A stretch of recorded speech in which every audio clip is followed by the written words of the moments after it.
அடுத்து நம்ம பார்க்க போகிறது லாராவெல்ல HTTP கிளைண்ட் எப்படி யூஸ் பண்ணுறதுங்கிறத பார்க்க போகிறோம்.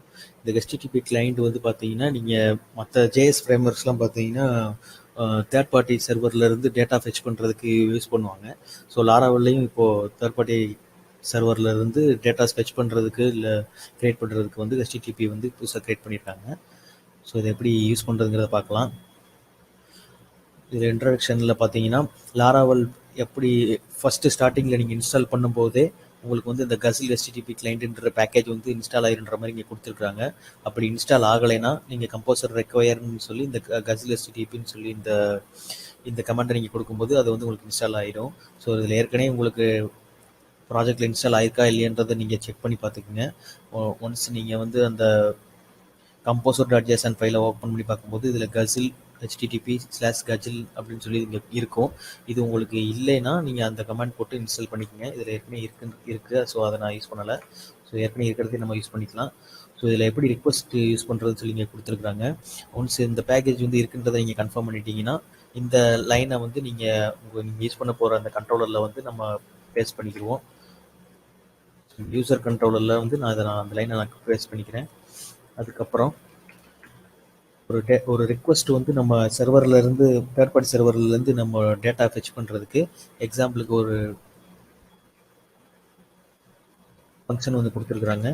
ஸோ அது பார்த்தீங்கன்னா ரெஸ்பான்ஸுன்ற ஒரு வேரியபிள் டிக்ளேர் பண்ணிவிட்டு HTTP அதில் வந்து கெட் ஃபங்க்ஷன் ஒன்று கொடுத்துருக்காங்க. ஸோ இதுக்குள்ளே நம்ம என்ன URL பாஸ் பண்ணுறோமோ அதுதான் வந்து உங்களுக்கு தேர்ட் பார்ட்டி சர்வர்லேருந்து டேட்டாவை ஃபெச் பண்ணி கொடுக்குது. ஸோ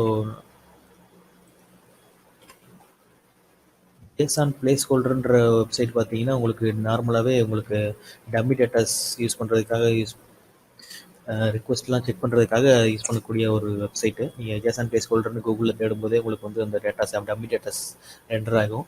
ஸோ இந்த ஒரு URL நான் காப்பி பண்ணி இதில் நான் பேஸ்ட் பண்ணிக்கிறேன். ஸோ வர்ற ரெஸ்பான்ஸ் என்ன வருதுங்கிறத செக் பண்ணுறதுக்காக அதை நான் வந்து பிரிண்ட் பண்ணுறேன். டிடின்ற ஃபங்க்ஷனுக்குள்ளே போட்டு அதை நான் பிரிண்ட் பண்ணி பார்க்குறேன். ஸோ இப்போ நான் அந்த பேஜை போய் நான் ரீலோட் பண்ணும்போது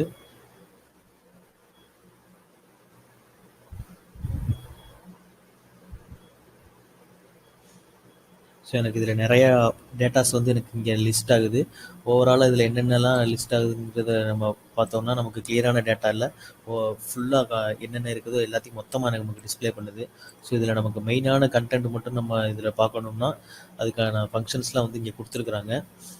ஸோ இதில் நம்ம ரெஸ்பான்ஸில் பாடி அப்படிங்கிறத நம்ம போட்டோம்னா என்ன வருதுங்கிறத நம்ம செக் பண்ணி பார்க்கலாம். ஸோ ரெஸ்பான்ஸ் பாடி அப்படிங்கிறத கொடுக்கும்போது நமக்கு மெயினான டேட்டா மட்டும் நமக்கு தனியாக வந்து டிஸ்பிளே ஆகணும்.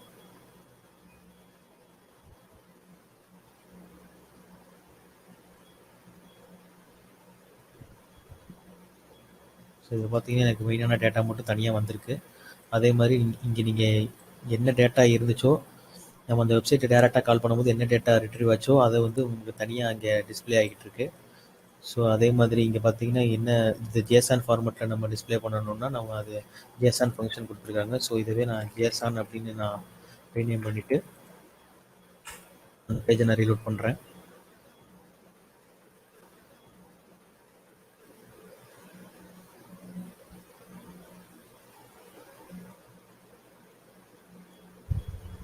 இப்போ எனக்கு வந்து அரே டேட்டாவாக எனக்கு வந்து கன்வெர்ட் ஆகி எனக்கு டிஸ்பிளே ஆகுது. ஸோ வர்ற ஜேசான் டேட்டாவை வந்து அரேக்கு கன்வெர்ட் பண்ணி எனக்கு அண்டர்ஸ்டாண்ட் ஆகிற மாதிரி தனித்தனியாக ஸ்ப்ளிட் பண்ணி காட்டுது. ஸோ அதே மாதிரி இதில் என்ன ஸ்டேட்டஸ் அப்படிங்கிறத நம்ம தனியாக அங்கே செக் பண்ணி பார்த்துக்கலாம். ஸோ இந்த ஸ்டேட்டஸ் நீங்கள் இதில் க்ரியேட் பண்ணும்போது உங்களுக்கு 200ன்ற அந்த ஸ்டேட்டஸ் வந்து உங்களுக்கு ரிட்டர்ன் ஆகணும். ஸோ எவ்ரி சக்ஸஸ்ஃபுல் ரெஸ்பான்ஸ்னு பார்த்தீங்கன்னா ஸ்டேட்டஸ் வந்து 200 தான் வரும். ஸோ இதில் 200ன்றது லிஸ்ட் ஆகுது. அதே மாதிரி இதில் இருக்கிறது எல்லாத்தையும் ஒவ்வொன்றா நீங்கள் செக் பண்ணி பாருங்கள். ஸோ இது எப்படி கெட் பண்ணுறதுங்கிறதுக்கு டேட்டாவை கெட் பண்ணுறதுக்கு கெட் ஃபங்க்ஷன் கொடுத்த மாதிரி நமக்கு டேட்டாவை வந்து போஸ்ட் பண்ணுறதுக்கு ஒன்று கொடுத்துருக்குறாங்க. ஸோ அதை யூஸ் பண்ணி நம்ம டேட்டாவை எப்படி இன்சர்ட் பண்ணுறதுங்கிறத நம்ம இப்போ செக் பண்ணி பார்க்கலாம். ஸோ இதில் இருக்கிற போஸ்ட் மெத்தடையே நான் யூஸ் பண்ணுறேன்.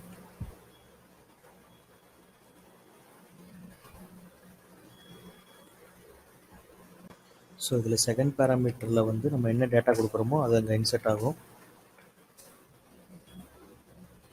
ஸோ இந்த போஸ்டோட டைட்டில் வந்து ஒன்று கொடுக்குறேன். அதே மாதிரி பாடி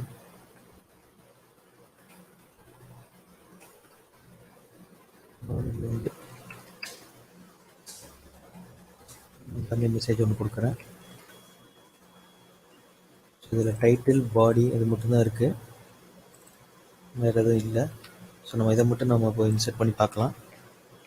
ஸோ இன்செர்ட் ஆச்சுன்னா நமக்கு ஸ்டேட்டஸ் வந்து 201 வரணும். ஸோ அது எப்படி ஒர்க் ஆகுதுங்கிறத நம்ம பார்க்கலாம். ஸோ இங்கே நான் பேஜை போய் நான் ரீலோட் பண்ணுறேன்.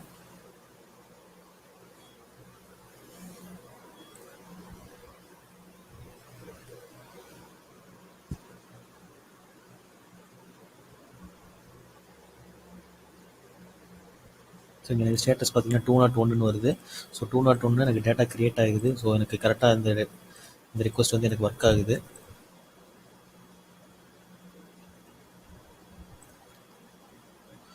ஸோ இதில் இன்னும் அடுத்து என்ன இருக்குதுன்னு பார்த்தீங்கன்னா, இது வந்து ஃபார்ம் டேட்டாஸ் எப்படி போஸ்ட் பண்ணுறது, அதே மாதிரி இதில் ஃபைல்லாம் வந்து எப்படி போஸ்ட் பண்ணுறது, அது மாதிரிலாம் கொடுத்துருக்காங்க. ஸோ இதெல்லாம் நீங்களே செஞ்சு பாருங்கள். இதை செஞ்சு பார்க்கும்போது அவங்களுக்கு வந்து அது நல்லா அண்டர்ஸ்டாண்ட் ஆகும்.